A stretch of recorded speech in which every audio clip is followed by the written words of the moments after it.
তো শুভ সকাল বন্ধুরা, সবার দিনটি ভালো কাটুক এবং সবাই যেন ভালো থাকে, সুস্থ থাকে, এই কামনা করে আজকের ব্লগটা শুরু করছি। তো আমি কিন্তু রেগুলার দুদিন ব্লগ দিতে পারছি না, একটু সমস্যা হচ্ছে। আর এখন কিন্তু বাজে 3:30। 3:30 দেখো কতটা অন্ধকার রয়েছে চারিদিকটা, আর আমি কিন্তু উঠে পড়েছি। তো এত সকালবেলা উঠার কিন্তু একটাই কারণ কিছুতেই রাত্রেবেলা, আজকে রাতটা কিছুতেই কোনো রকমভাবে ঘুমোতে পারিনি। তার হচ্ছে টমি চিল্লাচিল্লি করছিল এই কারণে। আর আগের ব্লগে দেখিয়েছিলাম তোমাদের দাদাভাই কিন্তু ভোলে বমে গেছিলো, বাড়িতে ছিল না। তো টমি চিল্লাচিল্লি করছে এই কারণে একটু ঘুম হয়নি। তো যাই হোক, আমি যখন ঘুমটা আর হচ্ছেই না, তো সকাল সকাল উঠেই পড়লাম। সকাল আবার কোথায়, এখন কিন্তু ভোর 3:33 বাজে। তো এখন উঠে একটু চারিদিকে হাঁটাহাঁটি করে নিলাম, আর বুনু এখনও ঘুমোচ্ছে। তো হাঁটাহাঁটি করার পরে ভাবলাম কালকে যে পাটখড়িগুলো নিয়ে এসেছি সেগুলো একটু শুকোতে দিই, যদিও আজকে রোদ হয় আর কি। তো আকাশটা কীরকম কী হবে সেটা তো বোঝাই যাচ্ছে না এখন, কারণ এখন একটু অন্ধকার অন্ধকার রয়েছে। তো সব পাটখড়িগুলো মেলে দিলাম। মেলে দেওয়ার পরে এক সাইডটা মেলে দিয়েছি, আর এক সাইডটা কিন্তু মেলানো হয়নি। তো ভাবছিলাম আগে উঠোনটা একটু ঝাড় দিয়ে নিই, ঝাড় দিয়ে তারপরে এক সাইড দিয়ে দিই। তো উঠোনটায় চটফট করে ঝাড় দিয়ে দিচ্ছি। তো তোমাদের দাদাভাইকে ফোন করলাম যে সে জলপেশ থেকে কখন বেরিয়েছে, তো বললো যে আমি রওনা দিয়ে দিয়েছিলাম। তো ও আবার এসে খাওয়া দাওয়া করেই কিন্তু কাজে যাবে। তো এখন হচ্ছে 3:45 বেজে গেছে। তো ভাবলাম যে ঠিক আছে, তাহলে ব্রাশ ট্রাশ করে হাত মুখ দিয়ে ভাতটাই বসিয়ে দিই। তো ভাতটা বসানো হয়ে গেছে, এদিকে আমি চান টানও করে নিয়েছি। আর তার সাথে কিন্তু ক্যামেরাটা অফ করে রেখেছিলাম। পুরো পাটখড়ি যতগুলো ছিল সবগুলোকে মেলে দেওয়া হয়েছে উঠানের চারপাশটাতে, শুধু উঠানটা না, গেটের দিকেও দেওয়া হয়েছে। তো চান টান করে সিঁদুর টিঁদুর দিয়ে নিয়েছি। আর আমার সারা গায়ে চুলকানির জন্য অবস্থা তো পুরোই শেষ। ভাবছিলাম যদি আজকে একটু সময় পাই তাহলে ডাক্তারের কাছে যাব, আর কালকে তো রবিবার ছিল, এর জন্য কালকে আমার যাওয়া হয়নি। তো যাই হোক, আবার পাটখড়ি মেরে দেওয়ার পরে আমার উঠানের অবস্থা দেখো খুবই খারাপ হয়ে গেছে। আবার একবার ঝাড় দেবো। তার সাথে চান টান যখন করেছি তখন পুজোটা সকাল সকাল দিয়ে নিলাম। আর যেহেতু আজকে সোমবার, তো ভাবলাম না পুজোটা দিয়েই নিই। তো পুজোটা দেওয়া হয়ে গেল, তোমাদের সঙ্গে একটু শেয়ারও করে দিলাম। আর এখন কিন্তু অনেকটাই আলো ফুটিয়েছে, কিন্তু সূর্যি মামা এখনও ওঠেনি। আর এখন কিন্তু 4টা পার হয়ে গেছে, 4:19-20 এরকম বাজে। তো যদি বৃষ্টি হয় তাহলে তো সব কিছু ভিজে যাবে। আবার চিন্তা ভাবনা করছি যে আকাশটা এতক্ষণে তো একটু ঠিক ঠিক বোঝা যাচ্ছিল, তো যত বেলা হচ্ছে তত আকাশটা অন্ধকার হচ্ছে। আর কালকে যে বুনু আমি সব কাপড় চোপড় পরে এসেছি, সব কাপড় কিন্তু সার্ফ দিয়ে পরিষ্কার করে ধুয়ে দিয়েছি। প্লাস বাসি যে আমাদের কাজ ছিল বাসনপত্র, সেগুলো পরিষ্কার করে নিয়েছি, আর সঙ্গে করে নিচ্ছি একটু চা। তো রান্না টান্না কিন্তু পুরোপুরি হয়ে গেছে।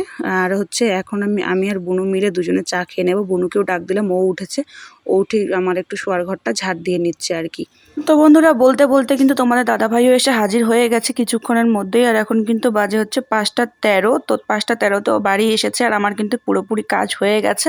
আমি একবারে ঘরে বুনু আর আমি একটু বসেছিলাম, তো ওই সময় এসে ডাক দিল। তো ও চলে গেল চান করতে, কারণ ভোলে বোমের যে জামাটা থাকে, ড্রেসটা, সেটা রং পুরো ভরে গেছে ওর শরীরে। তো এই কারণে ও চান করতে চলে গেল, আর ও কিন্তু আবার খাওয়া দাওয়া করে কাজে যাবে। তো ও কি কি এনেছিল সেটাই আমি একটু বের করছিলাম, আর বুনুকে দিচ্ছিলাম যে গুছিয়ে গুছিয়ে রাখতে। তো আর আমারও কিন্তু খুব ইচ্ছে ছিল জানো ভোলে বমে এবার যাওয়ার, কিন্তু কোনো রকমভাবে হলো না, কারণ শরীরের অবস্থা তো ভালো না। আর এরকমভাবে যাওয়া যাবে না, কারণ প্রচণ্ড লেভেলের ভিড় হয়। আর এরকম ভিড়ে ওখানে গেলে প্রবলেম হতে পারে, কারণ প্রচুর ভিড়। আর জলপেশের বেলাটা তো অন্যরকম হয়, কিন্তু এই ভোলে বোমটা আবার অন্যরকম, জানো তো। তো যাই হোক, এটা একটা সন্দেশটা কিন্তু খুবই মিষ্টি। আর তার সাথে 400 টাকা না 500 টাকা যেন কেজি হিসাবে বিক্রি হয় এই সন্দেশটা। তো ভোলে বোমে কিন্তু এটা বিখ্যাত, এটা এনেছিল। আর বুনু আর আমি একটা করে নিয়ে বসে পড়েছি, আর সবাইকে পরে দিয়ে দেব। তো খাওয়া দাওয়া শেষ করে বুনু আবার দেখো পাটখড়ি গুছানো শুরু করে দিয়েছে। আর এদিকে আকাশের পরিস্থিতি দেখো।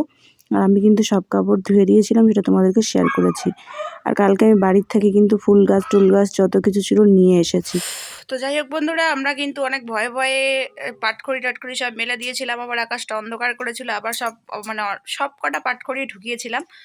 তারপরে মাঝখানে আমার শরীর একটু খারাপ ছিল, যেহেতু আমি আজকে অনেক সকালবেলায় উঠেছি।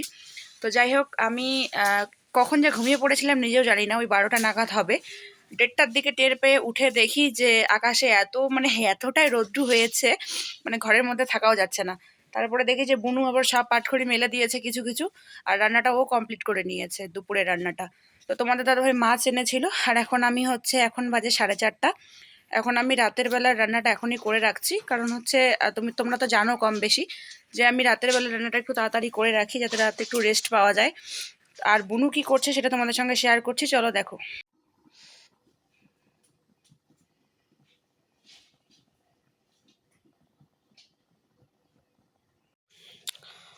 ও যে পাটখড়িগুলো টুকিটাকি এদিক সেদিকে মেলে দেওয়া হয়েছিল সেগুলো কিন্তু গোছাচ্ছিল। কাপড় অর্ধেকটা ঘরে নিয়ে গেছে, আবার অর্ধেকটা কাপড় বাইরেই রয়েছে, কারণ আকাশের বলা যায় না কখন বৃষ্টি হয় কখন কি হয়।